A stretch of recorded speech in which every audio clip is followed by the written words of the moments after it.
कल हमने जिस पे छोड़ा था उसका आंसर है, ये होमवर्क में क्वेश्चन मिला था हमें, उसका आंसर है, ये प्रश्न था निम्नलिखित में कौन सा सही है। तो निद्रा भीति का स्मरण 2 दिनों तक बना रहता है। ऐसे तो कुछ भी नहीं, अगर हमें बुरे सपने आ रहे तो वो 2 दिन तक ही हमें ये रहेंगे।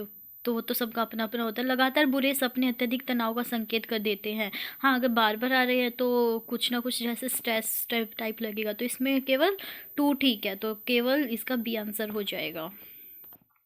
सेकंड क्वेश्चन है, कौन सी परिवेशन शैली यानी कि पेरेंटिंग स्टाइल आत्म अभिव्यक्ति और स्वनियमन को महत्व देती है, यानी कि सेल्फ एक्सप्रेशन और सेल्फ रेगुलेशन को दिखाती है। तो अब इसका आंसर जानने से पहले कुछ चीज़ें समझ लेते हैं।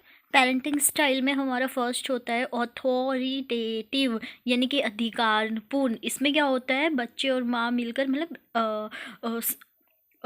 नियंत्रित रूल बनाते हैं, आधा तुम आधा हूँ। तो इसमें क्या होता है, warm and responsible clear rules clear होते हैं, हाई एक्सपेक्टेशंस होते हैं, सपोर्टिव होते हैं, और जो वैल्यू का है वो इंडिपेंडेंस होती है। और इसके आउटकम क्या निकलते हैं बच्चों में, उस स्तर का आत्म सम्मान, बच्चे सेल्फ एस्टीम बच्चों का हाई होता है, सोशल स्किल बच्चों की हाई होती है, और जो भी हमारी मेंटल इलनेस होती है जो भी है, और कम अपराध करते हैं। एंड देन इनमें high warmth and high control होता है। कंट्रोल तो आएगा ही, क्योंकि क्या दोनों ने मिलके रूल्स बनाए हैं। हाँ, ये तुम करोगे तो ये मिलेगा, ये करोगे तो ये दोगे मम्मा। एक होता है हमारा ऑथोरिटेरियन, यानी कि सत्तावादी, यानी कि पेरेंट्स सिर्फ अपनी अपनी चलाते हैं। तो इसमें क्या होता है कि अनरिस्पॉन्सिबल होते हैं, यानी कि सख्त थोड़े से होते हैं, स्ट्रिक्ट वगैरह रूल्स वगैरह होते हैं, हाई एक्सपेक्टेशंस होती है माँ बाप की। और क्या होते हैं, बाहरी नियंत्रण करी नियम, और बच्चे परिणाम भुगतेंगे, यानी कि बच्चे अगर विद्रोह करेंगे तो बच्चों को ऐसे सजा वगैरह दी जाएगी। तो इसका आउटकम क्या निकलता है, लोअर एकेडमिक। अब जो डराएंगे उनका लोअर एकेडमिक तो निकलेगा, आत्मविश्वास, जल्दी परेशान हो जाते हैं, और जो उनकी वो होती है पुअर पर्सनैलिटी बनते हैं, इनलेस होता है, ड्रग एल्कोहल आगे जाके इन सब चीज़ों को अपनाते हैं बच्चे। एंड इसमें क्या होता है, लेस मार्म्थ और हाई कंट्रोल होता है, यानी कि पेरेंट्स का हाई कंट्रोल होता है। वो मोहब्बतें फिल्म देखी होगी, मोहब्बतें का वो अमिताभ बच्चन वाला एग्जाम्पल इसमें हम सेट कर सकते हैं। इसके बाद हमारा आता है परमिसिव, यानी कि अनुज्ञानात्मक, यानी कि बच्चे अपने अपने चलाते हैं। इसमें आप चित्र से समझ सकते हैं।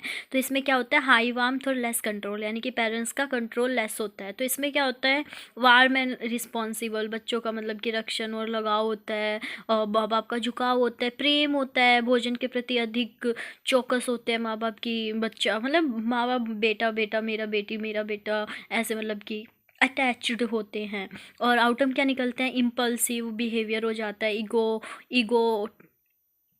ईगो टाइप बिहेवियर होता है, पुअर सोशल स्किल होती है, क्योंकि अपनी अपनी चला रहे हैं तो बाहर जाके भी वो अपनी चलाएंगे। और प्रॉब्लमेटिक रिलेशनशिप होते हैं, यानी कि प्रॉब्लम वगैरह, और क्योंकि अपनी अपनी चला रहे तो हर किसी से यही लगते, तो बाद में जाके वही उनके रिलेशनशिप पे इम्पैक्ट परिणाम के प्रति अवहेलना करने वाले, और हालांकि उच्च स्वाभिमान वाले, क्योंकि माँ बाप इनकी बातें सुन लेते हैं, अति विश्वासी और अच्छे सामाजिक कौशल वाले हो सकते हैं, पुअर भी हो सकते हैं और अच्छे भी हो सकते हैं।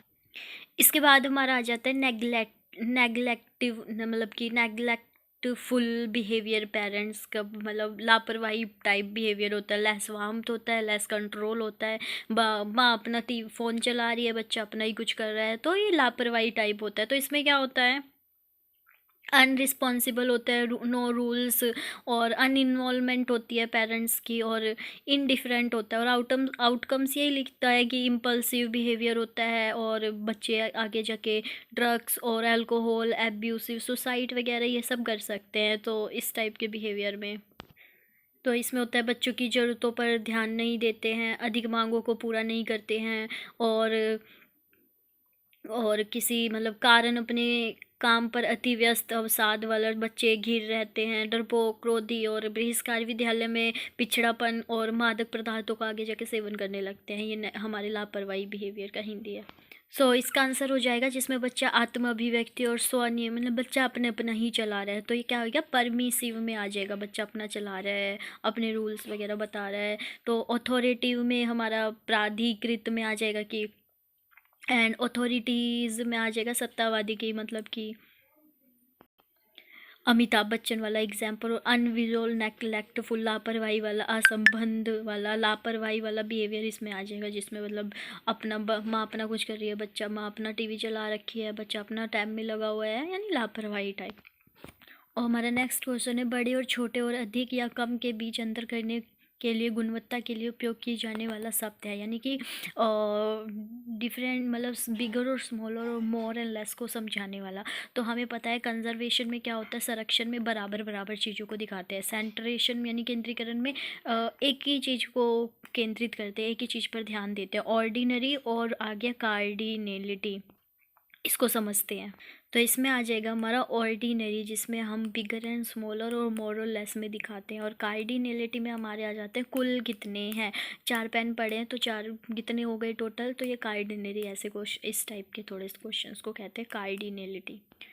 जैसे कि आप सब जानते हैं हमारे नंबर के 3 एस्पेक्ट होते हैं। तो फर्स्ट है हमारा नॉमिनल, जिसको हिंदी में नामिक बोलते हैं, और सेकंड है ऑर्डिनरी। ऑर्डिनरी में यानी छोटे बड़े अधिक कम ऐसे दिखा देते हैं कि ये 4 मंजिला इमारत है, ये तो इससे बड़ी मंजिल की इमारत है। तो ये क्या हो रहा है, हम कम ज़्यादा कर रहे हैं, छोटा बड़ा कर रहे हैं, ये ऊँची इमारत। तो नामिक में हमने नाम रख दिया कि हाँ ये बस है, ये इस नंबर वाली बस है, ये तो बस नाम रख दिया उसका।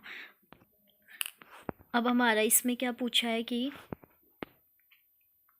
सेल्फ अवधारणा के बारे में कौन सा सही है, सेल्फ कॉन्सेप्ट के बारे में कौन सा करेक्ट है। क्षमता और लक्षणों की वर्णनात्मक मानसिक तस्वीर, हाँ जो हमारी एबिलिटीज़ होती है, ट्रेड्स होते हैं, उनको हम एक मेंटल पिक्चर बनाते हैं। और क्षमताओं और लक्षणों की मूल्यांकनात्मक मानसिक तस्वीर, जो हमारी एबिलिटी और ट्रेड्स होते हैं, मेंटल पिक्चर बनाते हैं, उसको इवेलुएट करते हैं, हाँ ठीक है। और इसमें क्या कॉग्निटिव कंस्ट्रक्टिव नहीं है, तो इसमें ये नहीं बोल रहा है, तो ये नहीं है, इसका ए और, यानी कि 1 और 2 सही है, जो कि इसमें आ रहा है, ये हमारा राइट ऑप्शन हो जाएगा।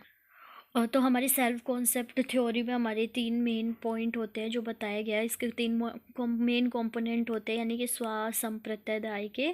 और इसमें होता है हमारा सेल्फ इमेज, यानी कि हम अपने आप को कैसे देखते हैं। और सेकंड होता है सेल्फ एस्टीम, यानी कि हम अपने आप की यानी कि कैसे वैल्यू करते हैं। तो इसमें हमारे मूल्य आ जाते हैं, यानी कि वैल्यू आ जाते हैं कि हम अपनी वैल्यू कैसे करते हैं। और एक ideal self, how you wish you were really like, आदर्श स्व, यानी कि आप किसकी तरह बनना चाहते हो। तो यहाँ पर कार्ल रोजर्स ने 1959 में बताया सेल्फ के बारे में कि सेल्फ इमेज होती है और एक आइडियल सेल्फ होती है, जो हम बनना चाहते हैं और हम रियल में हैं। इसका तालमेल ही हमारा क्या है, सेल्फ है। यानी कि अगर हम आइडियल में तो ये बनना चाहते हैं, ये बनते, पर हम सेल्फ इमेज में एक्सेप्ट नहीं कर रहे हैं, तो उसमें बैलेंस को दिखाया। तो कार्ल रोजर्स ने ये भी बताया है कि सेल्फ इमेज और आइडियल सेल्फ के बहुत ज़्यादा ऐसे गैप नहीं होना चाहिए, यानी कि जो हमारा आइडियल हम ये बनना चाहते हैं और सेल्फ इमेज में हम बाबा टाइप वाली बातें कर रहे हैं, और ये वाली बातें तो ये है, तो ये तनाव में डाल सकता है। तो इसमें हमारा गैप सही से मैनेज करके चलना चाहिए। हमारा नेक्स्ट क्वेश्चन है, दत्तक परिवारों के बारे में निम्नलिखित में से कौन सा कथन सही है, यानी कि जो अडॉप्ट करते हैं बच्चों को, उनमें से कौन सा है। शैशवावस्था के दौरान गोद लिए गए बच्चों में समायोजन की समस्या होने की संभावना अधिक हो जाती है, यानी कि अगर हम बच्चे को एडॉप्ट करते हैं, मतलब चिल्ड्रन को इन्फेंसी में, यानी कि जब वो 0 से 2 साल का है, इन्फेंसी पीरियड में, उसमें तो समस्या अधिक होती है। नहीं क्या छोटा सही तो है, तो उसे एडजस्टमेंट करने में क्या ही दिक्कत होगी, बच्चा जहाँ रहता है वैसे ही परिवेश ढाल लेता है। और विदेश में जन्मे बच्चों को गोद लेने से कई मुश्किलें आती हैं। नहीं छोटा सा बच्चा, उसको जिस परिवेश में डालोगे वो वैसे ही हो जाते हैं। बहुत सारे विदेशी होते हैं जो भारत से बच्चों को बॉर्न करवा के अपने पास ले जाते हैं, अपनी कंट्री में ले जाते हैं, तो ऐसे कोई दिक्कत नहीं आती। तो इसमें से इसका हो जाएगा ना तो ए सही है ना, यानी कि ना तो ये सही है ना तो ये सही है, तो इसका राइट आंसर ये हो जाएगा। सो हमारा क्वेश्चन है, मध्य बाल्यावस्था में मित्रता के संदर्भ में किस आक्रमण का लक्ष्य एक उद्देश्य को प्राप्त करना होता है।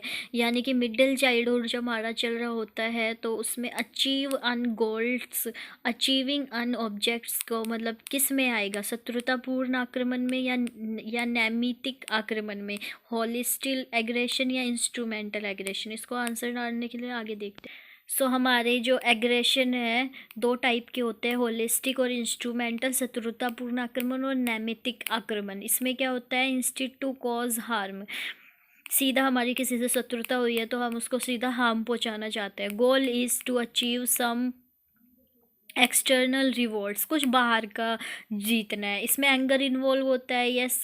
और इसमें goal is to cause suffering, दूसरों को हमें क्या हार्म पहुंचाने के लिए ही हम ये शत्रुतापूर्ण आक्रमण दिखाते हैं। और इसमें क्या है, सम कुछ बाहर की चीज़ें चाहिए, जैसे कि इसमें एंगर इन्वॉल्व है, इसमें एंगर नहीं है, बस हमें कुछ चाहिए। लाइक एग्जाम्पल से, performed outside the rules of the game, like fight in a bar with a stranger, bar में फाइट हो जाना।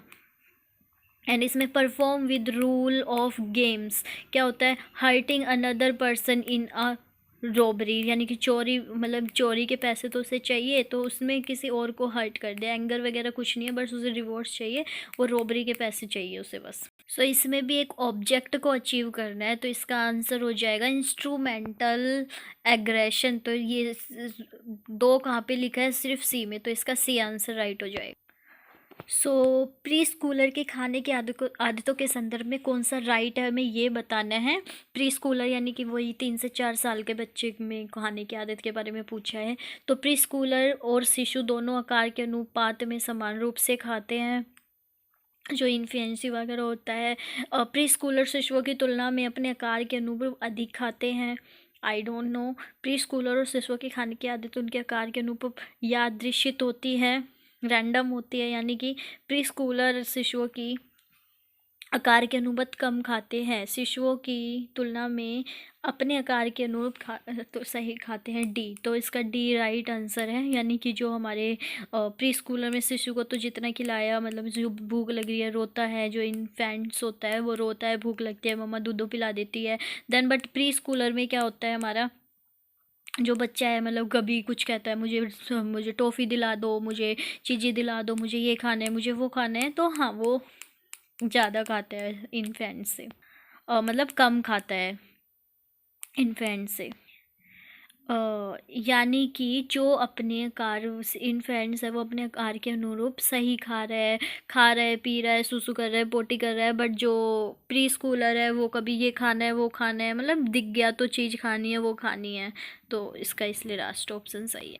आईसीटी में कौन सा कथन इसमें से शामिल है, मतलब कौन कौन से राइट है, मतलब सब शामिल है। आईसीटी होता है इंफॉर्मेशन कम्युनिकेशन टेक्नोलॉजी। तो इसमें हमारा क्या है, इंफॉर्मेशन एंड कम्युनिकेशन इंफ्रास्ट्रक्चर होता है, यस। ये होता है इंफॉर्मेटिव टेक्नोलॉजी, इंफॉर्मेशन दी जाती है। Communication technology, yes. 4G होगा, 3G होगा, 5G होगा, ये भी होता है, कैसे बात होगी। तो इसमें सारे सही है, तो हमारा राइट ऑप्शन हो जाएगा सारे सही वाला, जिसमें तीनों सही आए हैं, बी। तो जब शिक्षक डैश हो तो बेहतर होगा कि छात्रों को शिक्षण के सामने और अर्धाविकार रूप में बिठाया जाए। तो रीड मतलब जब पोयम रिसाइट पोएम्स, कविताएं पढ़ा रही है, कंडक्टिव एक्सपेरिमेंट करवा रही है, प्रयोग कर रहा है, मतलब एक्सपेरिमेंट करवा रही है, कविताएं पढ़ा रही है, तो ऐसे बैठना चाहिए। तो किस में आएगा, दोनों में ही आएगा, तो बहुत हमारे राइट आंसर है।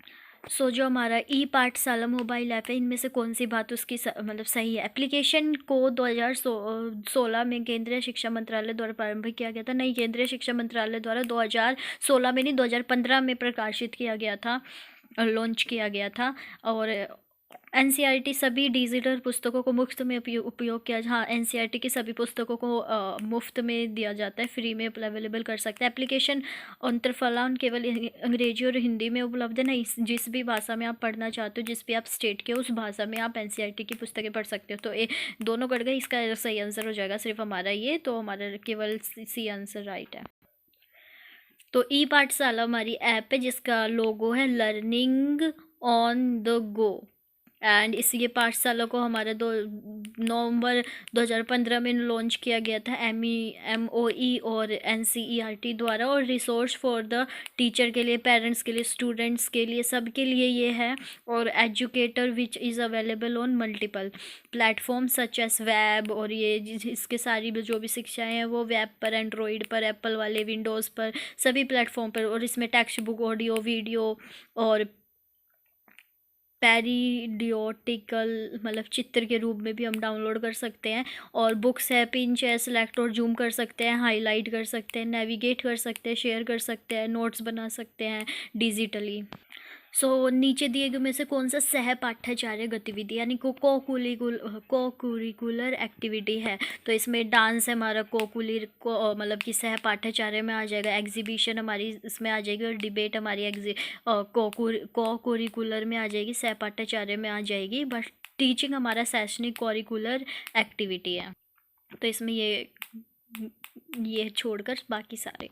ये क्वेश्चन है, बेगम हजरत महल ने डैश से 1887 के विद्रोह का नेतृत्व किया था? तो ये किया था अवध से। ये है हमारी बेगम हजरत महल, और जो कि अवध से बेगम ऑफ नवाब ऑफ अवध की वो थी। एंड ये क्या थी? सेकंड वाइफ थी। नवाब ऑफ अवध वाजिद औल शाह की। और वो अवध में 1857 से 1858 तक ये रही थी। और role had release against the, इन्होंने चलाया था ब्रिटिश ईस्ट इंडिया कंपनी के खिलाफ इंडियन रिहैबिलिटेशन ऑफ 1857 का ये विद्रोह चलाया था। शिशु के विद्यालय स्तर पर सफल समावेशन के लिए कौन सा आवश्यक है? पाठ्यक्रम नम्य और सुलभ होना चाहिए, फ्लेक्सिबल और एक्सेसिबल होना चाहिए, और केंद्र का भौतिक वातावरण बाधा रहित होना, बैरियर फ्री हमारा जो इन्वायरमेंट होना चाहिए। और शिशु विद्यालय कार्यक्रमों में शामिल कर्मियों को समावेशी शिक्षा का गहन प्रशिक्षण देगा। हाँ, जो हमारे एजुकेशन में जो हमारे टीचर्स वगैरह होते हैं उनको इंटेंसिव ट्रेनिंग दी जाती है। प्रशस्त्र एक ऐसे ही मतलब जो बच्चे होते हैं समावेशी वाले उनको सिखाया जाता है। तो इसका राइट ऑप्शन नहीं है। तो सुझावात्मक हस्तक्षेप रणनीति में यानी कि जो हमारी सजेस्टिव इंटरवेंशन होती है उसमें से जो SC के बच्चे होते हैं, अनुसूचित जाति के बच्चों को विद्यालय में शामिल करने के लिए संबंधित मुद्दों के कौन सी मदद करेगा? तो बच्चों की उपस्थिति प्रतिधारण की निगरानी नियमित रूप से की जानी चाहिए। यस, ये भी सही है। अनुसूचित जाति के बच्चों के साथ काम करने के अनुभव वाले अनुशासित जनजाति के शिक्षकों की भर्ती, हाँ, जो SC कैटेगरी के जो शिक्षक है उनकी भर्ती की जानी चाहिए। हाँ, ये भी सही है, क्योंकि बच्चा इससे मोटिवेट होगा कि ये लग सकता है मेरी कास्ट का, तो मैं भी लग जाऊँगा। बाल विवाह प्रतिषेध अधिनियम में 2006 के अनुसार जो बाल विवाह को प्रतिबंधित करता है, तो लड़कियों की एज क्या है? 18 वर्ष है। तो बाल विवाह निषेध अधिनियम prohibition of child marriage 2000 act हमारा 2006 में आया था, सेक्शन इसकी धारा 21 में। और इसका उद्देश्य है विवाह को रोकना, बाल विवाह को रोकना जब जहां दूल्हा दुल्हन विवाह योग्य आयु 18 वर्ष है और इनके 21 वर्ष है बॉयज़ की। देश के प्रति सरकार कर्तव्यों के बारे में कौन सा सही है? देश की सीमाओं की सुरक्षा करेंगे, स्वास्थ्य, ये भी सही है, ये भी सही है, और हमारा आपदा प्रभावित लोगों की सहायता करेंगे, ये भी सही है। तीनों सही है हमारे। तो राइट ऑप्शन हमारा ये हो जाएगा। किस प्रकार के अभिप्रेरण मोटिवेशन में रुचि और आनंद से प्रेरित है? तो इसमें कौन सा है? रुचि और आनंद, यानी कि हमारा जिसमें इंटरेस्ट और एंजॉयमेंट तो वो तो आंतरिक से ही आता है, और बाहरी दूसरा जो है तो इसमें केवल ये सही है। कक्षा की भौतिक स्थितियों के संदर्भ में निम्नलिखित कौन सा सही है? तो छात्रों की कक्षा की नियमित सफाई करनी, या सफाई होनी चाहिए, और वेंटिलेशन, और क्या कक्षा में वायु संचालन की कमी के साथ कहते हैं यस, अगर हवा नहीं होगी तो एकाग्रता में कॉन्सेंट्रेशन में दिक्कत आएगी। तो दोनों ही हमारे सही है। तो राइट ऑप्शन हमारा C हमारा right option. Central sponsored scheme for integrated education for disabled children IEDC कब आया था, कब लॉन्च हुआ था? जो भारत में विकलांग बच्चों के लिए एकीकृत शिक्षा के लिए केंद्र प्रायोजित योजना कब लोकप्रिय लोकार्पित हुई थी? तो ये हुई थी हमारी 1974 में। आइए इसके बारे में जानते हैं। तो IEDC जो कि आया था हमारे 1974 में, इसमें क्या, ministry of social justice and empowerment, government of India initiate IEDC programme to promote integration of student with mid of moderate disability into regular school. यानी कि जो बच्चे हैं उनको जो डिसेबिलिटी वाले बच्चे हैं नॉर्मल से, उनको रेगुलर स्कूल में पढ़ाने के लिए इंटीग्रेटेड किया गया। और state government were provide 50% financial assistant to the implement of this 50% तक हमारा और बच्चों को रेगुलर स्कूल में लाने के लिए हमारा फाइनेंशियल सहायता भी दी गई थी। एंड बट ये ज़्यादा लिटिल सक्सेस, थोड़ी सी सक्सेस हुई, तो इसको इट वाज रिवाइज्ड इन 1992 में, इसको फिर रिवाइज्ड किया गया था। ब्रिटिश भारत में वर्नाक्यूलर एक्ट पारित किया गया, वर्नाकुलर प्रेस एक्ट, क्या, जब 1878 में। तो ये हमारा 1800 मतलब नेटिव प्रेस एक्ट, इसको नेटिव प्रेस एक्ट भी कहते हैं, 1878 वाला। इसमें क्या गया, इंडियन जो प्रेस थी उसकी prevent the expression of criticism towards British सरकार, यानी कि ब्रिटिश सरकार के खिलाफ कुछ भी कुछ भी उनकी फ्रीडम को छीन लिया कि हमारे बारे में कुछ भी आप छाप नहीं सकते। सो इसी टाइम पे हमारा सेकंड एल्गो अफगान वार हुआ था, यानी कि ब्रिटिश की ये हमारी आज़ादी को ना छीने, तो ब्रिटिश ने कहा इनकी आज़ादी छीन लो, प्रेस में जो भी छाप रहेंगे।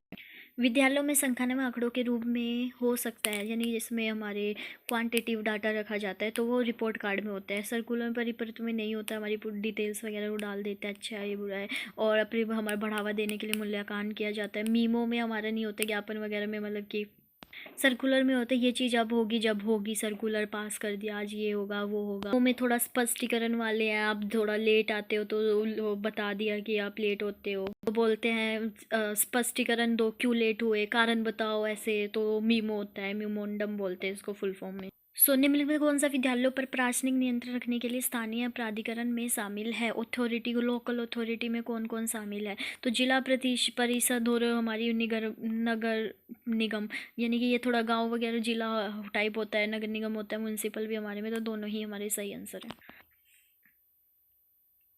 अगला, अब ये 37 क्वेश्चन आज की डेट में आउट ऑफ डेटेड है, ठीक है, तो इसका आंसर जो होगा बताइए क्या हो, क्योंकि उस टाइम तक तो था, ये रेलेवेंट अब नहीं है, ठीक है। आर्टिकल, अच्छा जेएनके से कौन सा आर्टिकल हटा है, पहले तो ये बताइए। जम्मू कश्मीर से आर्टिकल कौन सा हटाया गया और उसको फ्री यूटी का दर्जा मिला, ठीक है।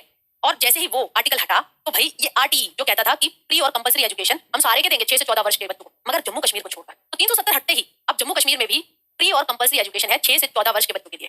तो भाई except the state, all of this नहीं, यहाँ पे हम लिखेंगे none of this. All of this में तो सब में थोड़ी है, नन ऑफ दिस इसका ऑप्शन होगा, क्योंकि जेएनके में भी अब ये नन ऑफ दिस इसका आंसर होगा कि निःशुल्क और अनिवार्य बाल शिक्षा का अधिकार निम्नलिखित राज्यों को छोड़कर पूरे भारत में लागू है। डैश राज्यों के, तो सभी राज्यों में लागू है हमारी। तो जो हमारा ये right of children to free compulsory education 2009 में आया था, किसके द्वारा? Ministry of law and justice, यानी कि लेजिस्लेटिव डिपार्टमेंट के थ्रू 26 अगस्त 2002 को प्रेसिडेंट का असेंट मिला, मतलब कि परमिशन मिली, एंड 27 को गजट में प्रकाशित हुआ। और इसमें क्या था, 6 से 14 वर्ष की आयु के सभी बच्चों को निःशुल्क और अनिवार्य शिक्षा दी जाएगी। और जो हमारे दिव्यांगजन हैं उनके लिए 6 से 18 है। और ये स्लाइड बहुत इंपॉर्टेंट है। हमारी टोटल कितने चैप्टर है? 7 चैप्टर, और उसमें कितनी धाराएं हैं हमारी? उसमें 38 धाराएं हैं, और नाउ मतलब कि 39 धाराएं हो गई है। 2012 के अमेंडमेंट, मतलब यानी कि अमेंडमेंट आया था, इंसर्ट की गई हमारी 39वीं धारा, जो लागू हुई थी 1 अप्रैल 2010 को। सो आरटीई कब लागू हुआ हमारा? 1 अप्रैल फुल वाले दिन को। बी इसका राइट आंसर हो जाएगा, क्योंकि तुम्हारी इसमें दोनों सही है। तो यदि बच्चा ए मानसिक बीमारी से पीड़ित है तो छोड़कर सभी लक्ष्य, खाने को निगलने की समस्या, अब बीमार है मानसिक बीमारी तो खाने में थोड़ी दिक्कत आई, व्यवहार परिवर्तन हो सकता है, ध्यान केंद्रित में कठिनाई हो सकती है, स्पष्टीकरण, वजन बढ़ना, और ये हो सकता है, मतलब कि, तो इसका ए आ जाएगा इसमें। चोट या विकलांगता को प्रभावित करती है, तो व्यायाम, मैनुअल चिकित्सा जो हमारी होती है, मैनुअल थेरेपी और एक्सरसाइज वगैरह किस में दी जाती है? हमारी फिजियोथेरेपी, भौतिक चिकित्सा में दी जाती है। स्पीच थेरेपी, बोलना वगैरह ठीक हो जाए। सीबीटी एक अलग चीज है, बताती हूँ। ऑक्यूपेशनल थेरेपी भी नहीं है।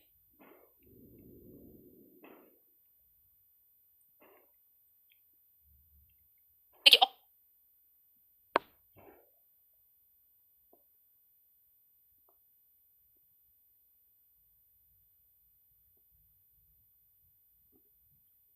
ऑक्यूपेशनल थेरेपी क्या होती है, जिसको हम ओटी कहते हैं, ये आपकी हेल्थ केयर की है, जो पीपल सभी एजेस के लिए होती है, फिजिकल, सेंसरी और कॉग्निटिव प्रॉब्लम्स जिनके हैं, ठीक है।